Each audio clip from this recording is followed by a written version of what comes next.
What's up everyone? Today I'm going to be showing you exactly how much it costs to LS swap my Land Cruiser. If you're new here, this is my 1983 Toyota FJ60 Land Cruiser. It's got a 5.3 LS under the hood, and over the last 2.5 years I fully restored this thing. If you're interested in a little bit more about the build itself, I've got a ton of videos out there, but today we're tackling the LS swap. To start things out, I'm going to be talking about the engine itself.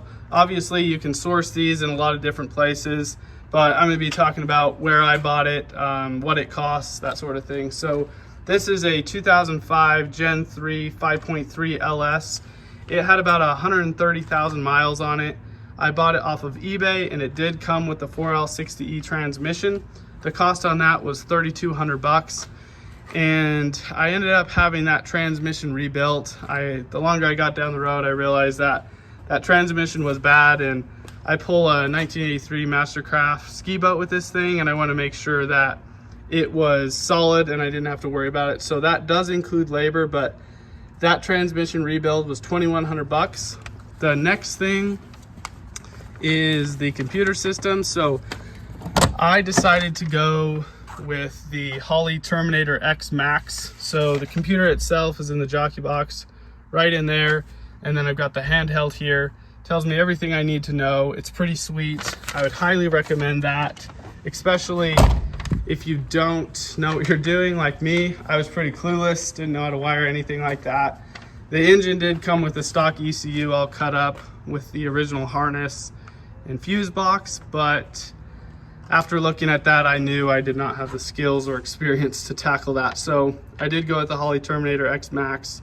It does control the transmission, and the cost on that was $1,700, and I would say that was money very well spent. Next thing I'll try to kind of show you is the advanced adapter. You can see it right there. So that was $900. That is what mated the 4L60E transmission to the FJ60 transfer case.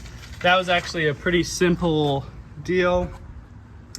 It was, like I said, $900. It made it pretty straightforward. You have to use a 2-wheel drive 4L60 transmission and cut down the output shaft, but it was pretty easy and pretty painless. The next thing that I had done was I replaced the injectors. They ended up being bad. Air-fuel ratio was all screwed up, so I did end up having the injectors replaced, and the cost on that was $650. Next thing is the exhaust. So I built the full exhaust. Right now it just has some Amazon cheapo shorty headers on it, but I run it into a single and then a single exit out the back. I built that system, and the cost on that was $600, which I was able to do it pretty inexpensive considering it was a full exhaust, full build, and it was kind of fun to do. So that doesn't include any labor. That was just materials and me just welding it up. Next thing is the fuel system. The fuel system was about $500. That consists of the fuel pressure regulator there, fuel lines, and then the inline fuel pump. I went with a pretty high powered one for that, and it makes things pretty good. It is pretty noisy, but that was $500, and it does the job pretty good. Next thing is the shifter. I really like the looks of this low car shifter. So it goes on the 4L60E transmission. As you can tell, it looks pretty slick in here. It almost looks original. That's why I went with it. And it made it super easy. You really didn't need a whole lot of skill to install that, which was pretty nice and made my life pretty easy. So the cost on that was $450. Pretty costly, but I say it was totally worth it.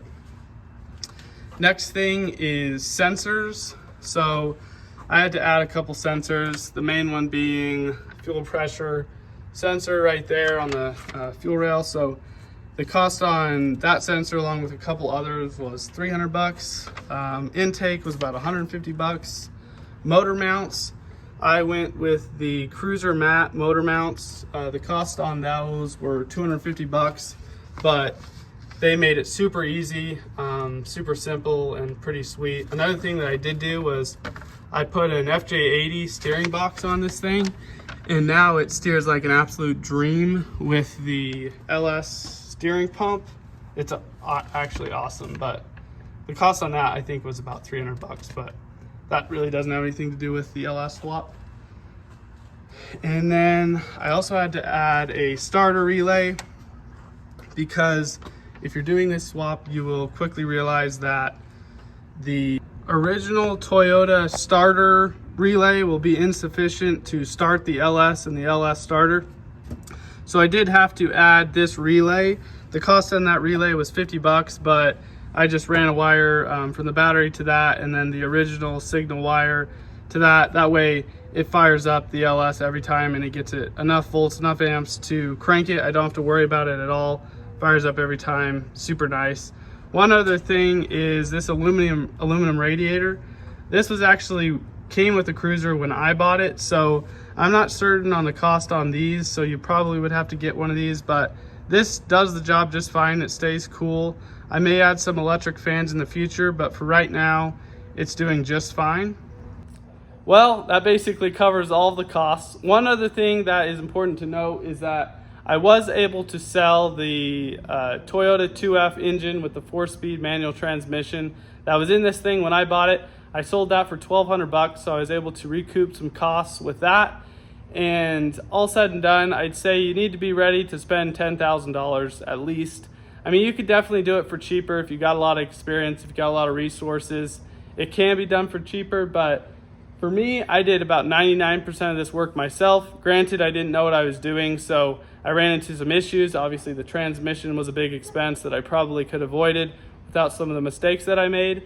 But I'd say $10,000 is a safe number. If you're not going to do it yourself, though, it's going to get expensive pretty quickly when you're going to have to pay to have a lot of it done. That labor is very expensive. But for me, I learned a ton about this Land Cruiser. I learned a ton about engines, learned a ton about LSs, and I'm pretty stoked that I was able to get it running.